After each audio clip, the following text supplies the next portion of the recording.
Alicante amaneció entre sirenas, disparos y caos. Una operación antidroga que parecía rutinaria se convirtió en una pesadilla cuando una banda armada abrió fuego contra la Guardia Civil.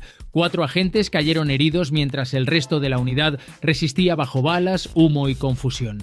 Durante horas, el barrio se transformó en una zona de guerra, pero lo que nadie imaginaba era que detrás de esos disparos se ocultaba una red criminal mucho más peligrosa de lo que parecía.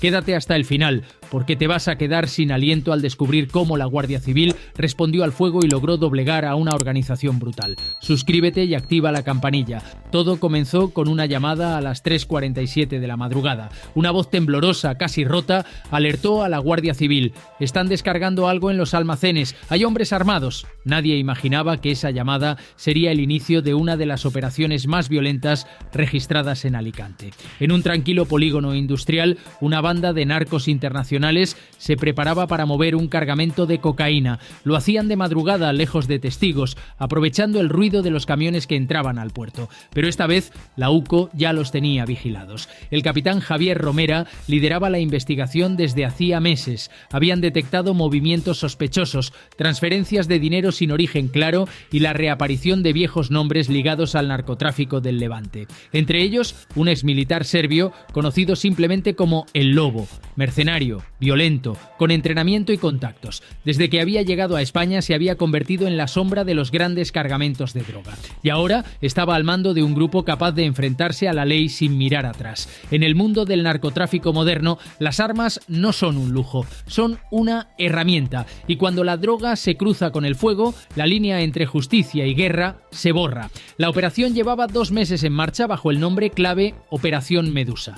El punto de partida había sido un aviso internacional de Europol, una embarcación sospechosa rumbo a las costas de Alicante, cargada con armamento y drogas. La UCO identificó la nave, la siguió a distancia y descubrió su conexión con una red que abarcaba desde Valencia hasta Marsella. El desembarco debía ocurrir en menos de 48 horas. Todo apuntaba a una transacción entre el grupo de El Lobo y delincuentes locales. Las vigilancias comenzaron en silencio. Agentes camuflados entre pescadores, gruistas y conductores de camiones de carga. Durante días siguieron el rastro de furgonetas que transportaban mercadería sin registro. Nada. Hasta que una madrugada un dron captó lo que necesitaban ver. 3 hombres armados custodiando cajas selladas con símbolos de exportación de Ecuador. Ese era el punto cero. El capitán Romera reunió al equipo en una habitación sin ventanas, con mapas desplegados sobre la mesa. Tenemos 2 opciones, dijo: esperar y arriesgar un tiroteo en la calle o entrar antes de que muevan la droga. La orden fue clara: irían por el segundo camino esa misma noche. A las 5 de la mañana, varios vehículos sin distintivos salieron rumbo al polígono. Los agentes iban equipados con chalecos antibalas, cascos tácticos y cámaras en el pecho. No sabían qué se encontrarían, pero el riesgo era evidente. La información era clara, pero el peligro real. Y detrás de esas paredes de hormigón, los narcos esperaban un asedio que no olvidarían. Cuando llegaron, todo parecía tranquilo. Luces encendidas en uno de los almacenes y movimiento leve detrás de una persiana metálica. El capitán dio la orden: posiciones. Nadie dispare sin confirmación visual. Un equipo se acercó por el flanco izquierdo, otro rodeó la parte trasera. El aire era denso, la tensión insoportable. De repente, un ruido metálico rompió el silencio. Un guardia civil tropezó con un bidón y alertó a los del interior. Y fue entonces cuando todo estalló. Los narcos abrieron fuego sin aviso. Las balas impactaron contra las paredes, rebotando en el suelo. ¡Cúbrete! ¡Atrás! ¡Atrás!, gritó un agente mientras arrastraba a su compañero. El sonido de las armas automáticas llenó el aire durante los primeros segundos. Era un infierno de ruido y confusión. 4 agentes quedaron heridos al instante, uno de ellos de gravedad. El resto formó un perímetro defensivo mientras pedían refuerzos. El capitán Romera, desde el coche de mando, dio una orden que quedaría marcada en su memoria: resistid. No soltéis el perímetro hasta que lleguen los refuerzos. Durante casi 20 minutos, el polígono se convirtió en un campo de batalla. Disparos desde ventanas, sombras entre los contenedores, agentes arrastrándose entre el fuego cruzado. No era una redada, era una guerra urbana en pleno territorio español. Los refuerzos del GRS llegaron poco después, rodeando completamente la zona.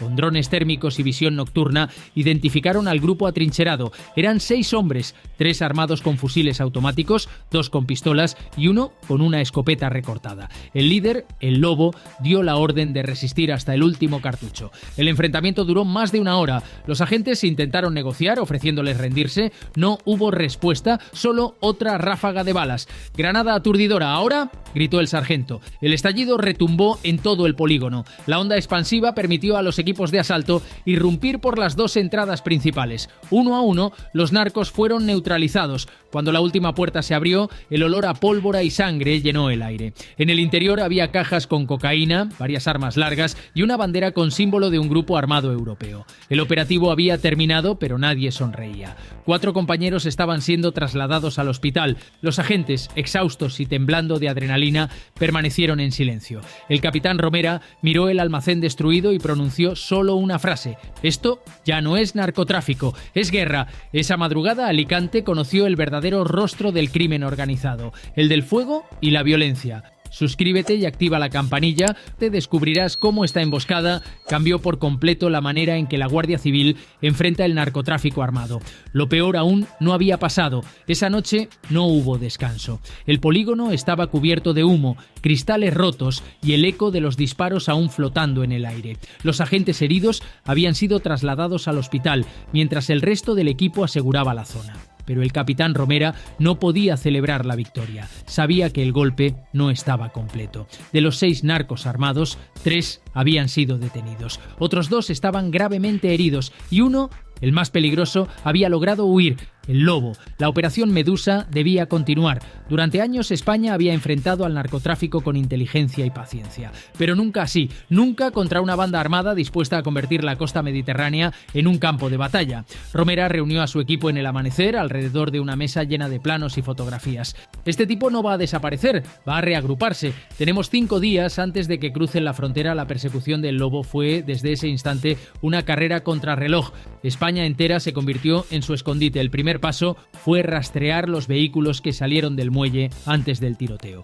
Drones de reconocimiento siguieron la autopista hacia Murcia, donde se detectó una furgoneta abandonada. Dentro encontraron rastros de sangre y cartuchos vacíos. El rastro seguía. Las cámaras de tráfico mostraban una motocicleta de gran cilindrada alejándose hacia el interior, dirección Alcoy. Romera lo sabía. Aquel era su hombre. Los equipos se dividieron. La UCO tomó el control de la investigación nacional, mientras las unidades del GRS rastreaban senderos entre montañas y pueblos rurales. El Lobo, con entrenamiento militar, conocía bien el terreno, sabía esconderse. De día se ocultaba, de noche se movía. Una semana después, una pista cambió todo. Una mujer llamó a la Guardia Civil desde un hostal rural cerca de Alcoy. Decía haber alojado a un extranjero nervioso, con una herida en el brazo y una mochila pesada. «Pagó en efectivo», explicó, y desapareció antes del amanecer. Romera supo que estaban cerca. El operativo se reactivó bajo otro nombre: Alba Gris, una misión de rastreo puro. Las unidades desplegaron sensores térmicos en la montaña y establecieron puntos de control en carreteras secundarias. Cada sombra, cada reflejo de luz podía ser el enemigo. El Lobo había pasado de cazador a presa, pero una presa peligrosa. A las 2:11 de la madrugada, un dron detectó una señal de calor junto a una cabaña abandonada. El capitán ordenó acercarse, sin ruido, sin luz. Este hombre dispara primero y pregunta después. Los agentes se aproximaron en silencio. El aire olía a lluvia y a hierro oxidado. Una ráfaga de viento levantó las hojas secas que cubrían el camino. Entre ellas se veía el reflejo de algo metálico, un fusil. El Lobo estaba armado, vigilando desde el interior. El primer movimiento vino de adentro, un disparo fuerte, seco. El proyectil rozó a uno de los agentes. En respuesta, estalló el caos. «¡Cúbrete, cúbrete! ¡No, código rojo activado!». Las ráfagas iluminaron la oscuridad como relámpagos. Los agentes contestaron con fuego controlado, avanzando metro a metro. Era una guerra silenciosa, camuflada por la noche. Cada paso podía ser el último, cada disparo, la línea entre cumplir con el deber o no volver a casa. El enfrentamiento duró más de 15 minutos. Finalmente, una granada aturdidora rompió la resistencia del fugitivo. La puerta se abrió con violencia y los agentes irrumpieron gritando: «¡Guardia Civil, tírate al suelo!». El Lobo, malherido, intentó alcanzar su arma una última vez, pero fue reducido. Fin de la caza. El silencio volvió al bosque. Solo se escuchaban los pasos pesados sobre la tierra mojada y el zumbido distante de los drones. La voz del capitán por radio fue clara y breve. «Objetivo asegurado. Replegaos». A la mañana siguiente los titulares abrían con la noticia: capturado el narcotraficante más buscado del Levante. Pero detrás del titular había una historia de sangre, coraje y heridas invisibles. En el registro de la cabaña se hallaron armas automáticas, granadas y 3 pasaportes falsos. También encontró algo más: una libreta con coordenadas y códigos. Cada página contenía números vinculados a ubicaciones en la costa española. Era la prueba de que no era un lobo solitario, sino parte de una red mayor. Romera observaba los documentos con el ceño fruncido. Esto no termina aquí. Si el lobo estaba en Alicante, su manada sigue cazando. La verdadera amenaza no eran las 2 toneladas de cocaína, sino el ejército invisible que las movía.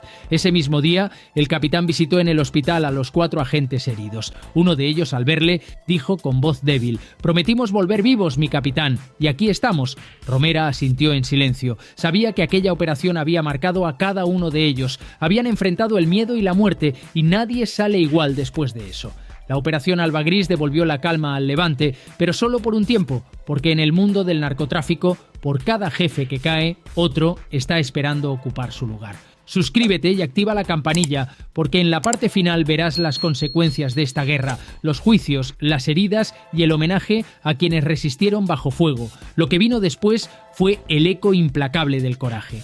La madrugada en que cayó el lobo marcó un antes y un después en la historia del narcotráfico español. Alicante amaneció en calma, pero el silencio posterior era engañoso. En las calles aún se respiraba el olor a pólvora y en los hospitales los gritos de los heridos recordaban que la guerra contra el crimen no se libra en el extranjero, sino aquí, en casa. Los 4 agentes heridos fueron trasladados al Hospital General bajo vigilancia médica. 2 de ellos presentaban heridas de bala en brazos y hombro, otro había sufrido una fractura y el último pérdidas auditivas permanentes. Aún así, todos sobrevivieron. El país entero se volcó en su recuperación. Los medios los bautizaron como los 4 de Alicante. El capitán Romera visitó a su equipo días después, en silencio. Cada pasillo del hospital estaba cubierto de flores, banderas y cartas. Los rostros de los agentes lo decían todo: cansancio, alivio y orgullo contenido. Uno de ellos, entre risas amargas, comentó: «Dicen que ganamos, pero dolió como perder».